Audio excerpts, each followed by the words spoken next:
Alright, what's up, Dragon Brood? Today I want to talk about something really close to a lot of people's heart, especially right now where you're trying to go out and build these decks for Pioneer and Modern, where you're trying to go out to these RCQs, and those are the regional championship qualifiers, by the way, for those that don't know, and it's getting kind of pricey to build some of these decks.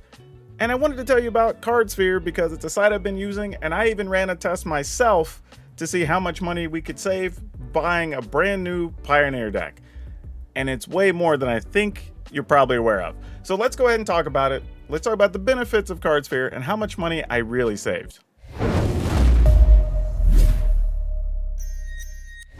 Alright, so I don't think it's any secret as to how expensive some of these competitive Magic decks have gotten.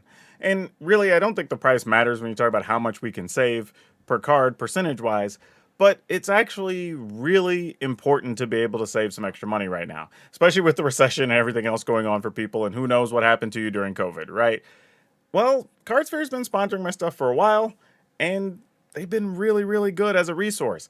And let me say up front that, yes, they sponsor my podcast, but they actually didn't pay me at all for anything in this video. This is totally all mine. This is a project I ran on my own, and they're not even going to see this before I load it. So this isn't any bias. This is literally just a project I ran just to show you how much we can save.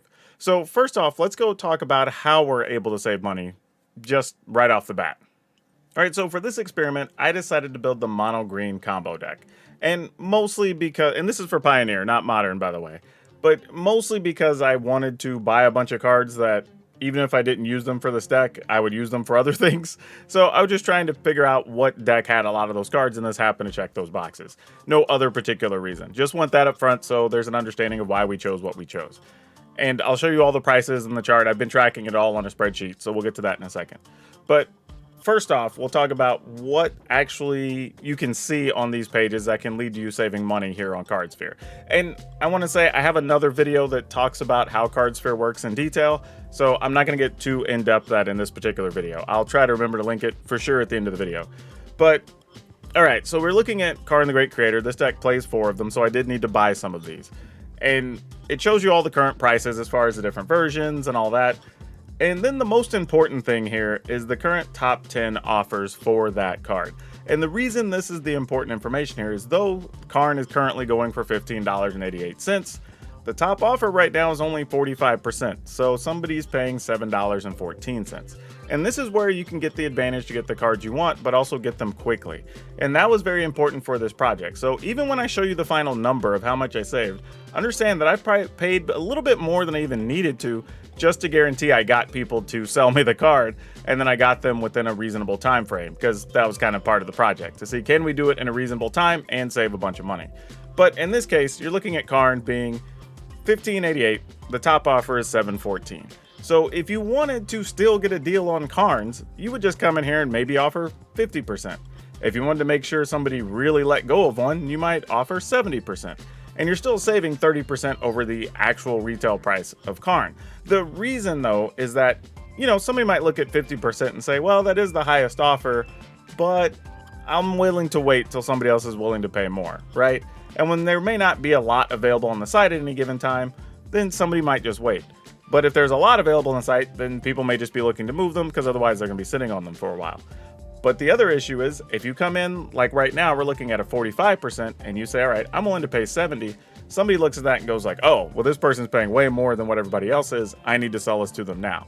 And you would be surprised when I did that, how quickly the offers came in and packages started getting sent to me. I had several coming in within an hour of me actually posting a lot of the cards. And that was actually the game changer where I thought, okay, this is really going to work. Now, here I've overlaid the spreadsheet so you can kind of see where I was going with a lot of the prices that I paid on cards. So here you can see that I paid $11.67 at the time. Now, admittedly, I did this experiment over the course of 2 weeks. It concluded last week. So prices you're seeing occurred during the previous 3-week window. So they're going to be plus or minus, I would imagine, like 10 to 20 cents as cards move in value. But roughly the same thing. So here I bought my Karns for $11.67 a piece. The market price at the time was $14.80. I saved 21% on the Karns that I purchased. So could I have gotten away saving more? Absolutely. But again, I came in at that 80-ish% mark. I believe it was like 77 at the time, just to say like, hey, I want to make sure that somebody is selling me one of these cards. So that's how I got priority and got the cards I wanted, even at a lower price, which sounds like it wouldn't work, but it totally works. Trust me.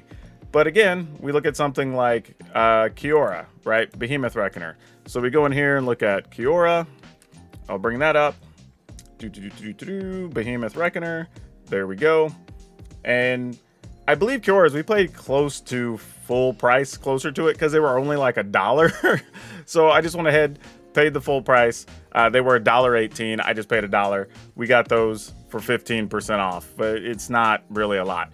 But that was partly, again, because I wanted to make sure I got them, because I didn't want to mess around and put in like 50 cents and then have them sitting there forever, and then the people don't send them to me, and that's the last card I was missing. All right, let's take a look at another one here, like Boseiju. So we picked these up. Boseiju's we got for $21.50, and let me scroll these down so you can actually see this here.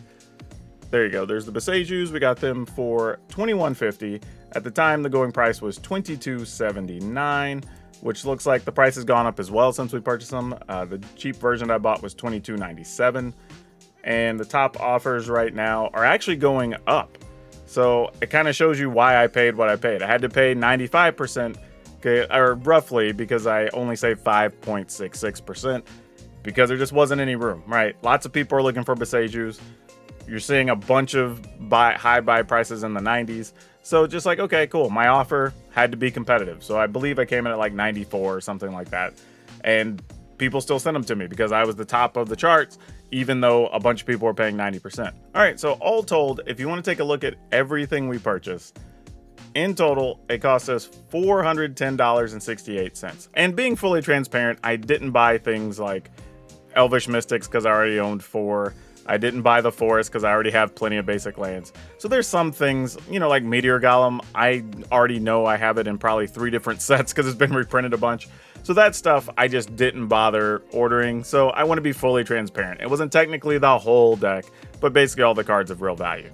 But we paid $410.68. And the total market price at the time was $518.16. So we saved almost 21%, 20.74. That's actually really damn good, all things considered.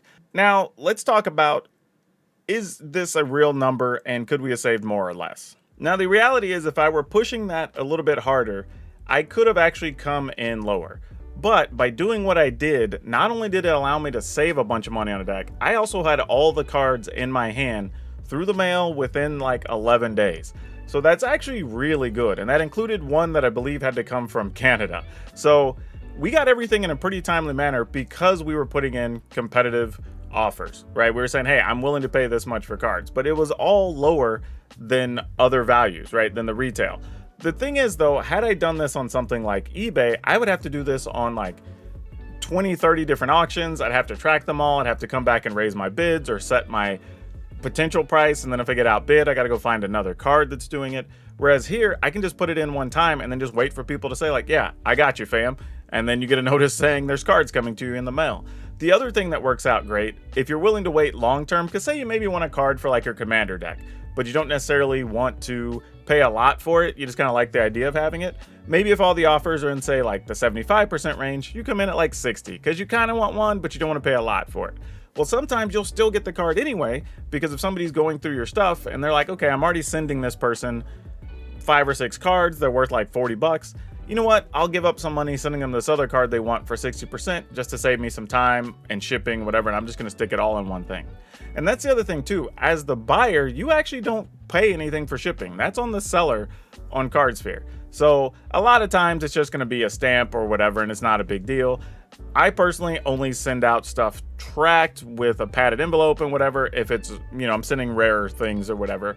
But so far, it's been no issue on any of the transactions. And like I said, everybody was pretty quick getting cards out to where I didn't have to wait very long to have a whole deck ready to go. Now, that means you can't just put all your offers in on Monday and expect to have the cards on Friday if you're trying to go to a tournament. But if you give yourself like a 2 to 3 week window, you should be able to clear most of the cards that you would need to be able to have your deck. And that's actually pretty damn cool, especially when you can save that much money. Because realistically, had I been a little more patient, or I wasn't as concerned about having all the cards in time to finish this project, I could have realistically gotten this number to about 25, maybe even as high as 28% over the actual retail value. So I mean, being able to save that much is super cool whenever you're trying to build something new and you may not even own any of the cards, because literally this was basically the whole list that I bought and I saved that much money.